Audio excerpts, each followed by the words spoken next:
Nous sommes de retour en direct dans cette édition du 29 mai 2024. Merci beaucoup, si vous nous rejoignez à l'instant, merci beaucoup pour votre fidélité. Désormais, il est l'heure de retrouver Daniel Cohen de Lara. Bonjour Daniel.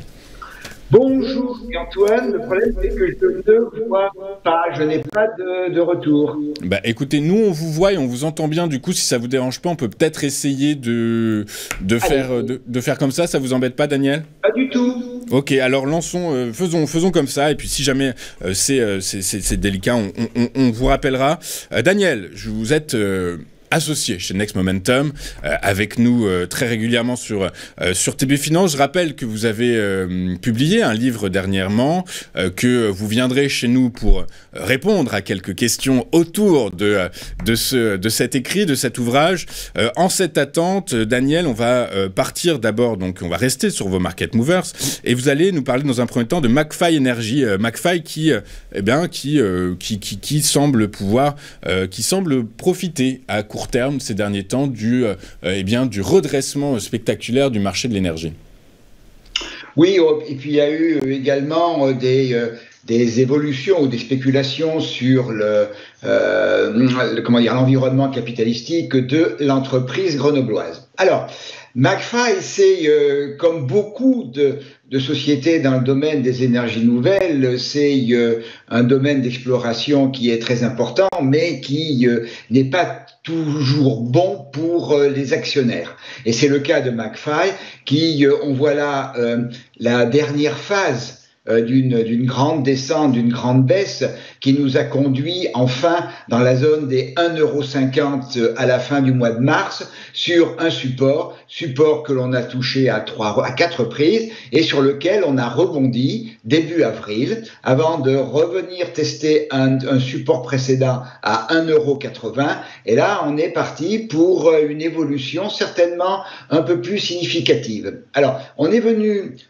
il y a une quinzaine de jours, tester un niveau important qui était déjà un niveau de polarité, puisque c'est un niveau qui avait fait support au mois de novembre, resupport en décembre, il a été cassé, retesté à la fin du mois de décembre, et là on est venu le tester à nouveau il y a une quinzaine de jours. Ce niveau c'est 3,49,5, on va dire 3,50 €. On est venu le tester. On a consolidé derrière pratiquement pile poil sur le retracement 50% Fibonacci du dernier rallye. À noter également qu'actuellement la moyenne mobile 200 périodes est sur ce niveau majeur de 3,50. C'est vraiment, s'il y a un niveau à retenir sur McFly, c'est vraiment le niveau de 3,50. C'est la ligne de partage des eaux, et il faudra un franchissement en clôture quotidienne, et comme je le dis toujours, avec une bougie verte significative. Par exemple, les bougies vertes d'hier et d'avant-hier sont des bougies qui montrent que, les acheteurs sont à la manœuvre. Donc, j'espère pour l'actionnariat de McPhy qu'on viendra franchir en clôture quotidienne dans de bonnes conditions cette ligne de partage des eaux à 3,50 €. Et dans ce cas-là, mes objectifs sont à la fois, et la comparaison entre les extensions de Fibonacci correspondant à cette dernière consolidation et les résistances du marché. Là, on a un système qui fonctionne particulièrement bien, puisque l'extension 0,618 à 3,76, c'est également un niveau de polarité, donc un niveau fort également. Le suivant à 4 € est encore un niveau de polarité, c'est l'extension 0,786, et la dernière que j'ai indiquée, c'est 4,37, c'est l'extension 1 qui correspond à un ancien plus haut dans la tendance baissière qui date de novembre de l'année dernière.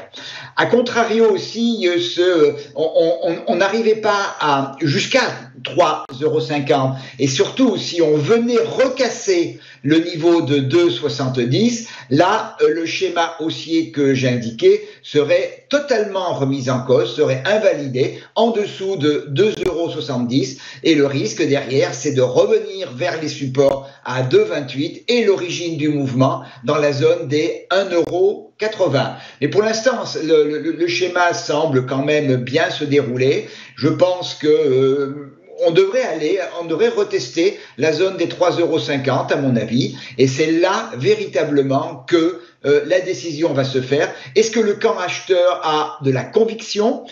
On est venu rechercher certainement des acheteurs dans la zone des 2,70. Les acheteurs ont répondu favorablement. On le voit avec les 2 dernières bougies. Donc, rendez-vous sur 3,50 €. Écoutez, rendez-vous sur 3,50 €. Daniel, c'est assez rare pour le noter.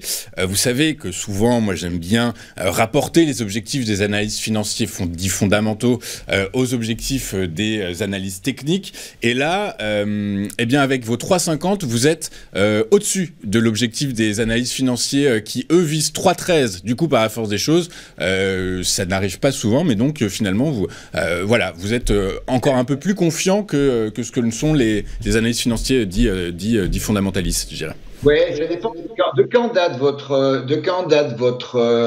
information. Pardon? D'avant-hier. Ah oui, donc on est déjà et vos 3,13 sont dépassés maintenant. Hein. Ah, on est à 3,08 là. Ils ont été dépassés. On a clôturé à 3,185. 3,09 là. Oui, bon, on a une petite. Et 3,50 me paraît. Alors techniquement, hein, je n'ai pas de fondamental.